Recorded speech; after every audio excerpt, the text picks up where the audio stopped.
شہید اسلام حضرت مولانا یوسف لدھیانوی صاحب رحمۃ اللہ علیہ پاکستان میں شہید ہو گئے. کئی دفعہ ان کا قصہ سنا چکا ہوں. مدینہ منورہ میں تشریف فرما تھے. دنیا ملنے آتی تھی. ایک ایسی نابغہ روزگار شخصیت تھی اور ایسے جلیل القدر لوگوں میں سے تھے اور ایسے ہر دل عزیز شخصیت تھی اور ایسے اللہ تعالیٰ نے ان کی محبت، محبوبیت اور مقبولیت اور مرجعیت لوگوں کے قلوب میں ڈال رکھی تھی کہ ہر وقت ان کے ارد گرد لوگوں کا ہجوم رہتا تھا، ہر وقت.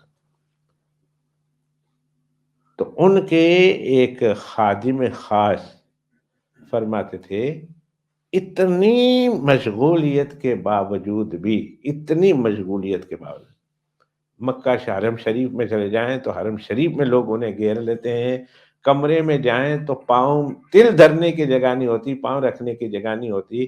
پتہ نہیں یہ بندہ کھاتا کب ہوگا، سوتا کب ہوگا، ذکر کب کرتا ہوگا. تو ان کے ایک شاگرد نے بتایا، خادم خاص نے بتایا کہ آپ جو مشغولیت دیکھ رہے ہیں، ان مشغولیت کے علاوہ اور ذکر و اذکار کے علاوہ دن رات کے 24 گھنٹے میں 50,000 مرتبہ درود شریف پڑھتے ہی پڑھتے ہیں.